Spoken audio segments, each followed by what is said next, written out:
So what is it that you were doing in high school? Or are you currently in high school? Let me tell you a little about what I was doing in high school. At that time, I was developing awesome friendships, having a great time, really falling in what I thought was true love, forever love. I was really trying to find myself. Who am I? Who was I meant to be? What was my purpose? On April 20th of 1999, at Columbine High School in Littleton, Colorado, that morning students were going to school like they would any other day. They were going there to enjoy life, be with their friends, have fun, obviously be educated and learn.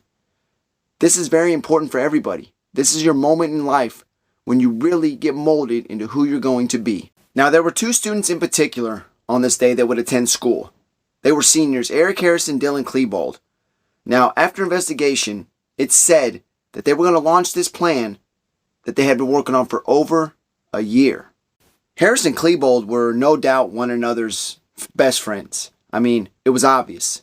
They were considered outcasts together, even troublemakers. They had obviously done a lot together.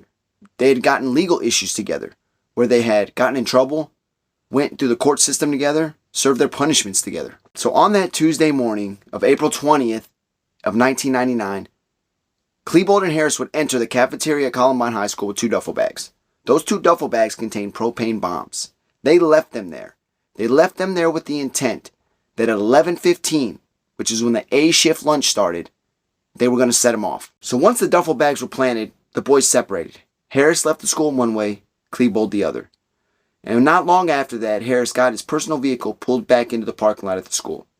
As he pulled in, he saw a classmate named Brooks Brown. Him and Brooks Brown had just patched up a long-standing dispute that they had against each other. And as he rolled by Brooks made a comment kind of poking fun at him because that morning Harris missed a test, which was unlike him. Harris responded to Brooks by saying, "It doesn't matter anymore." Shortly after that, he said, "Brown, I like you now. Why don't you get out of here and go home?" That didn't sit easy with Brooks. So he started walking down the road away from the high school. Now after this, Klebold and Harris would meet back up with each other.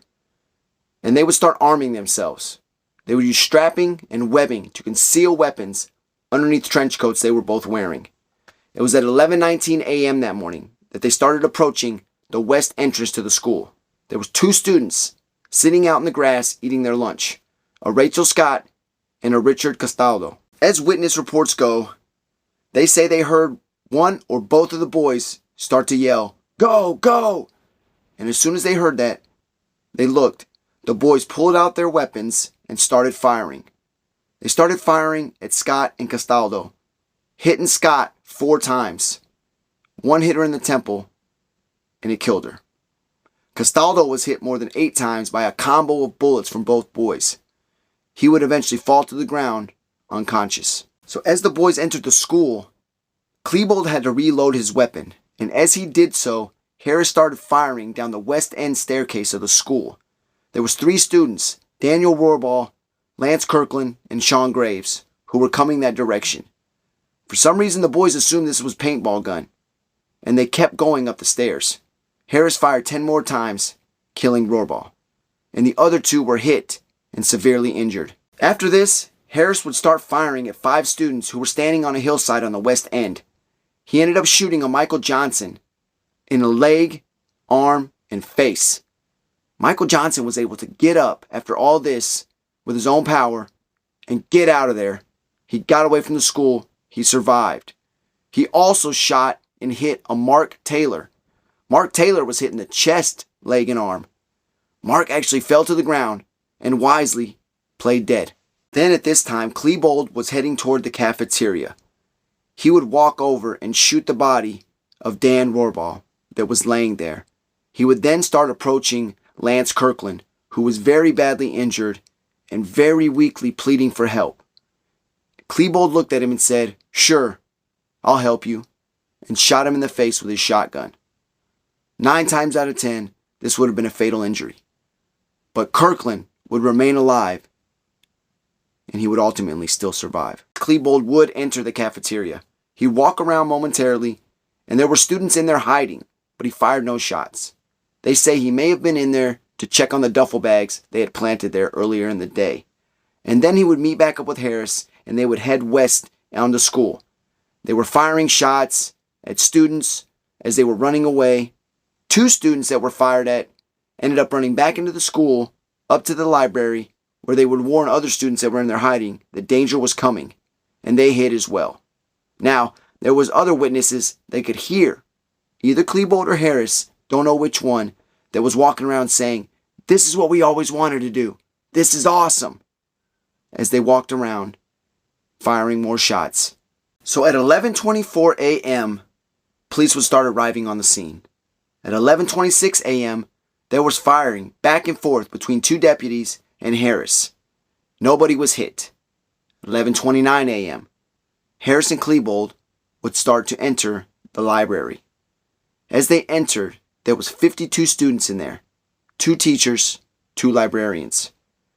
And it could be heard over a 911 call that was going on at the time, Harris yelling to everybody, "Get up! Get up!" So from the moment that Harris and Klebold entered the library at 11:29 a.m. that morning, it was an absolute nightmare. For the next 13 minutes, they were walking around the library, killing anybody they could find. Students were hiding under tables, hiding behind bookcases, counters, anywhere they could to try to survive. 10 out of the 13 people that would eventually die at Columbine that day, 10 of them were in the library. It was at 11:44 a.m. the boys would leave the library and head back to the cafeteria, as it can be seen on video surveillance footage. At 11:46, they would leave the cafeteria, only to return back again at 11:56, 10 minutes later. They say they may have been trying to detonate the bombs. But as 12 p.m. rolled around that day, the boys headed back to the library. As reports go, it was around 12:05 that all gunfire ceased. And at 12:08, that's when they say Klebold and Harris took their own lives. Harris shot himself with a shotgun in the face. Klebold shot himself in the temple with a Tech-9. On that day, April 20th, 1999, 12 days prior to that, I had turned 11 years old. I remember watching the footage on the news as this all unraveled. At the time, I didn't understand it. As I gotten older, I do. And since then, there have been other mass shootings at high schools, elementary schools, and colleges. To this day, we can't get a grip on that. And I don't know if we ever will, and I don't know if there's really a way we can. But I know that there are people out there trying to figure out how they can put a stop to this stuff happening. But I know one thing. As I think about my high school days and what I was doing in life, how much fun I was having, and how much my mind was growing and what I was learning, I wasn't thinking about this. And I know them students at Columbine High School that day weren't thinking about it either. But you know what? You never know what's going to happen on a day-to-day basis. We never know which day could be the last. Knowing that, you got to know. You can't walk around in fear. There's people out there that are bad and they're going to do bad things. That's what they do. That's what happened that day. That's what Dylan Klebold and Eric Harris did. They were bad people that did bad things. Since then, their parents have spoke out. I am a father. I couldn't imagine my children doing something like this, and they say they couldn't have imagined it either. You know, there were warning signs after investigations were done. Journals that the boys had, the things they wrote down in there. Had anybody seen those journals? Maybe they could have tried to do something. But it wasn't until after this happened that all that stuff was found. But I'll tell you now, we got to live our lives. We got to live our lives, and we can't live them in fear. What happened that day was horrific. I hope nothing like that happens again. But just remember, don't live in fear and go out and live your life. Do the things you want to do. See the things you want to see. Meet the people you want to meet. Like I always say. Don't let fear stop you from trying to make your dreams come true.